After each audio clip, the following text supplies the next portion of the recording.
They never raised their voices at me. That's the thing people don't understand about quiet cruelty. It doesn't need shouting to leave a mark. For years, every dinner felt like a small trial where I was found lacking. My words were dismissed before they left my mouth. My efforts folded neatly into silence. They didn't mean to hurt me, at least that's what they'd say. But indifference, repeated long enough, starts to sound a lot like contempt. I told myself it didn't matter. That family didn't have to see your worth for it to exist. But tonight, watching their eyes slide past me again, something in me stopped yielding. I realized I'd been waiting for them to notice, when all along, I was the one holding everything steady, and they have no idea how close this table is to cracking. The house smelled like rosemary and red wine, the kind of scent that should have felt like home but didn't. The dining room glowed with soft candlelight, gold against crystal, every detail carefully arranged by my mother to look effortless. The only thing missing was air. It felt thick, heavy, like everyone had agreed to hold their breath until the night was over. I sat at the far end of the table, napkin folded neatly on my lap, pretending to read the grain of the oak while my family whispered about the guest of honor. Molly's return from California had turned dinner into a production. The moment she swept in wearing that crimson dress, all conversation shifted. She looked radiant, practiced even, as if the applause of her own family were a familiar sound.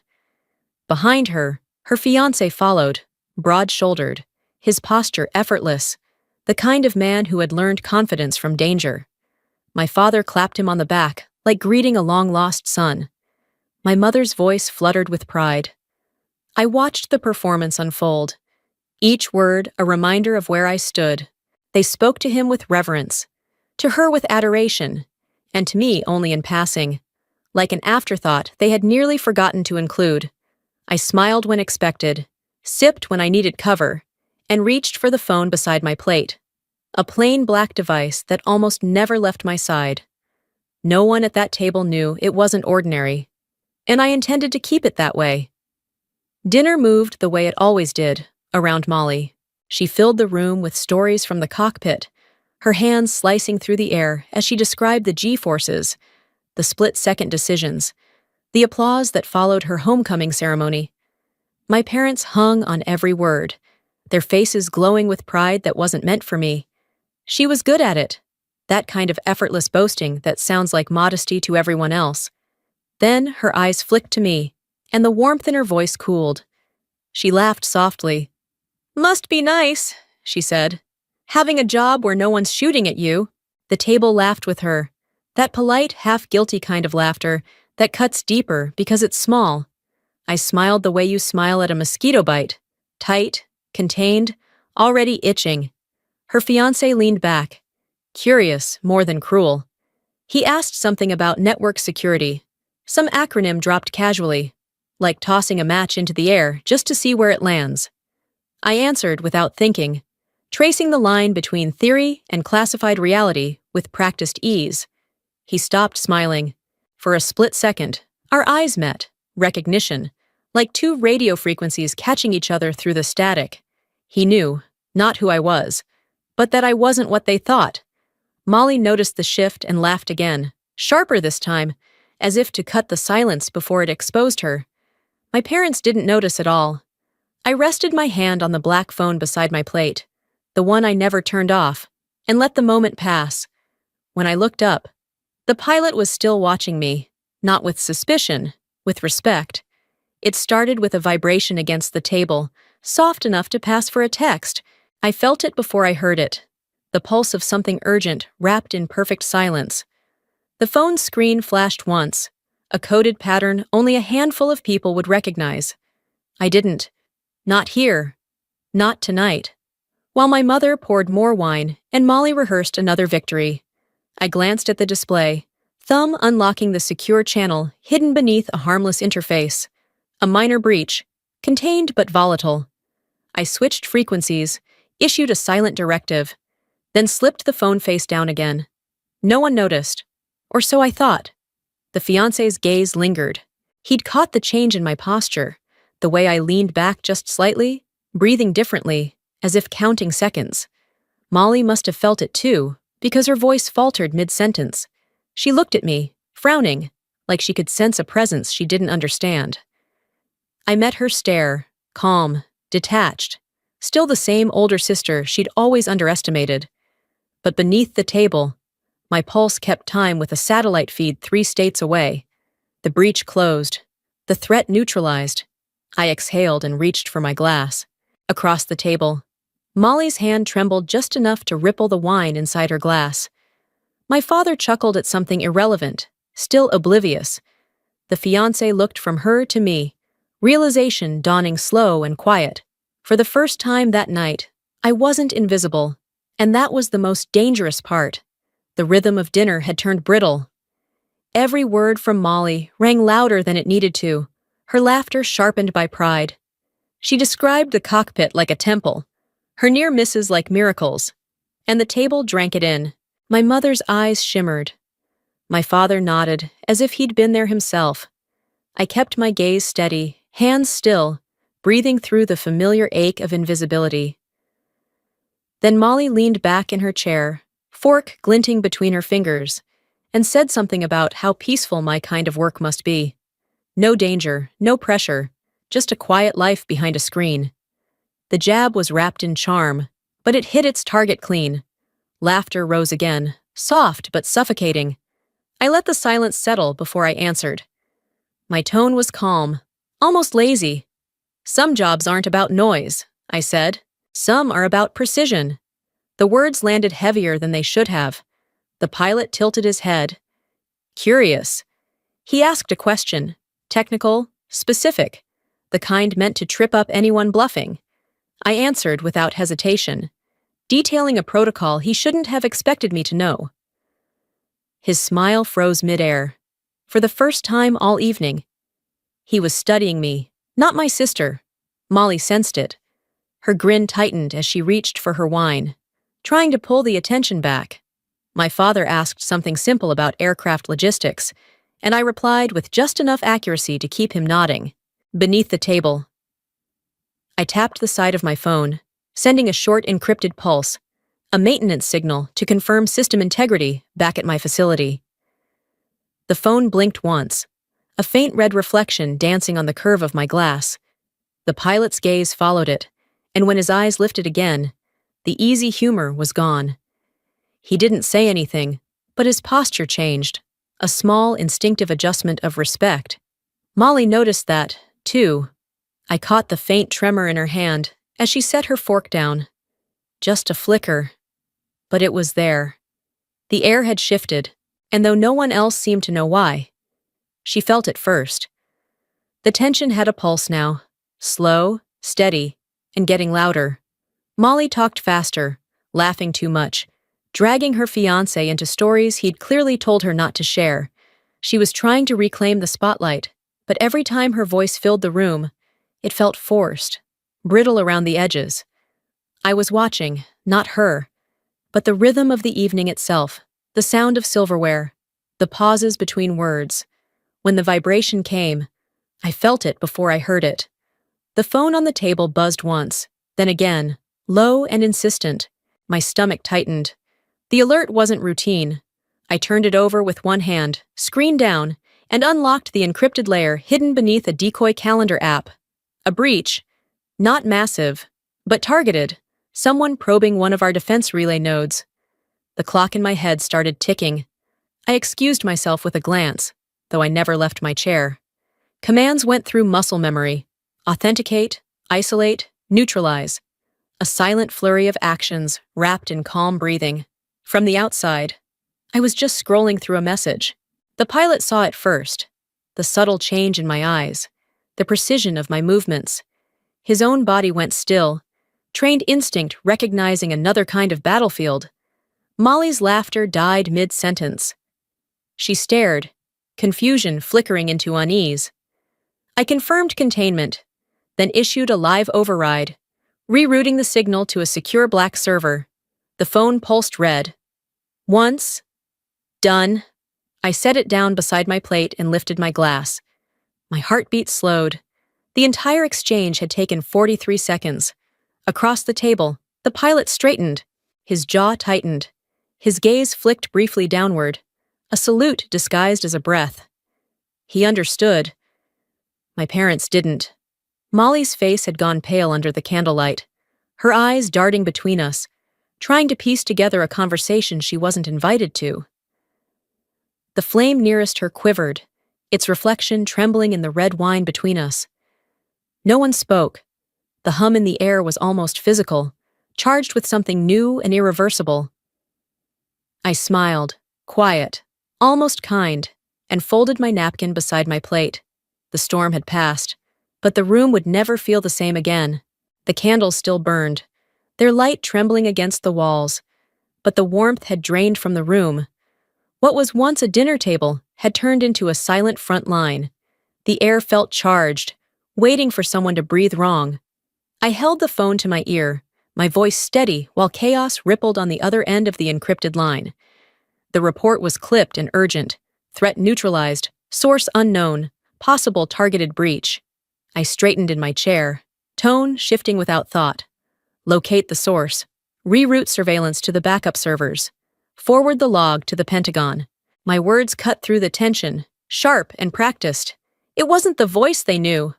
Molly slammed her palm against the table, the sound startling in the quiet. Finley, what the hell are you doing? This is a family dinner, not a video game. You can't just sit there pretending to be... I raised my eyes to hers. I'm not pretending. I'm protecting this country. Her mouth opened, then closed again. The color in her cheeks darkened. The pilot reacted before she could speak again. His voice was firm, his training audible in every syllable. Enough. Molly, sit down. She's not a hacker. She's coordinating a federal response. Everything went still. My parents' eyes darted between us, confusion colliding with dawning realization. My father's fork clinked against his plate. My mother's hand hovered near her glass. I lowered the phone, ended the call, and let the silence expand until it swallowed the room. You said my job didn't matter, I said quietly. If I had been 3 minutes late, 600 people wouldn't have made it home tonight. Molly's expression cracked. Anger first, then disbelief, then something like fear. The room felt smaller for a moment, as if even the air understood what it meant to be wrong. The pilot reached up and unpinned the insignia from his chest. He set it gently beside his glass. I've heard of you, he said softly. The architect. Middle Eastern counter-strike operations. I just never imagined you were her sister. I looked at him, calm. It's only work. The candles hissed. Wax pooled over silver. My mother's grip on her wine tightened. My father exhaled unevenly. I sat there, feeling the weight of command settle like an old coat across my shoulders. Heavy, necessary, and completely isolating. The room didn't move. The quiet pressed in from every corner. I stepped away from the table toward the window, the cool reflection of moonlight merging with my face in the glass. For a long moment, I saw two versions of myself. One, the family's quiet disappointment.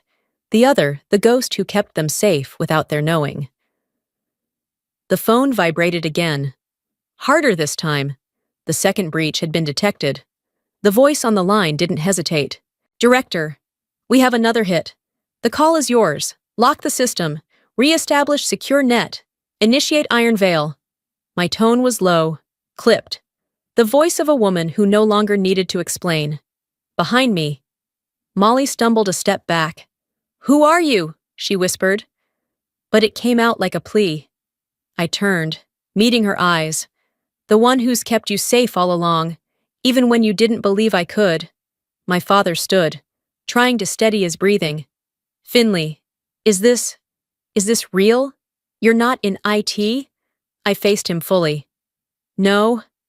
Dad, I'm the one who signs the orders so you can sleep through the night. The pilot moved to stand beside the table. Posture formal. Director Carter, he said, voice tightening with respect. The operation just now. It was top tier. I flew one of those missions, the ones protected by Iron Veil. You were in command. My mother's hand went to her chest, her eyes glassy. Molly's breath hitched. I didn't command anyone, I said softly. I just connect the people who keep others alive. That's why they call you Overwatch, he said, almost reverently. Molly took another step back, her defiance fading into awe. The room felt different now, not hostile, but humbled. My phone buzzed once more. Threat neutralized. I let out a breath I hadn't realized I was holding, rolled my shoulders, and turned back toward the table. Now, I said evenly. Let's finish dinner. The faint clink of glass followed. Molly's hand trembled, a drop of wine falling onto the white cloth like blood blooming on snow. My parents' eyes met mine, one filled with guilt, the other with pride. The pilot gave a single, silent nod. The candles flickered, the room still heavy with revelation, and in that quiet, something fundamental had shifted. They would never see me the same way again. The ticking of the wall clock was the only sound left. Candlelight trembled across faces that no longer knew what to say. Dinner sat untouched, the air heavy with everything that couldn't be taken back. I ended the second call and placed the phone beside my plate. The system was secure. The danger had passed.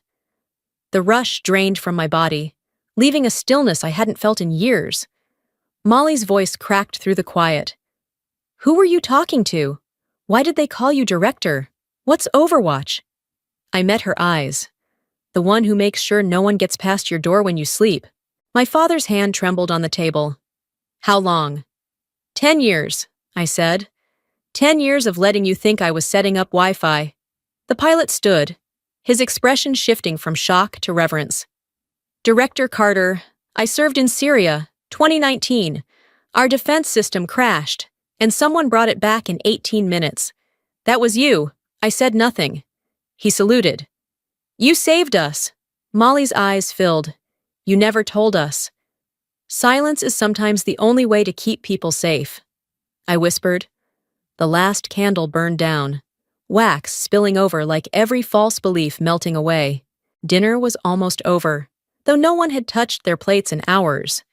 My mother quietly gathered the dishes, her hands trembling as porcelain clinked against porcelain. My father stayed silent, eyes fixed on the tablecloth.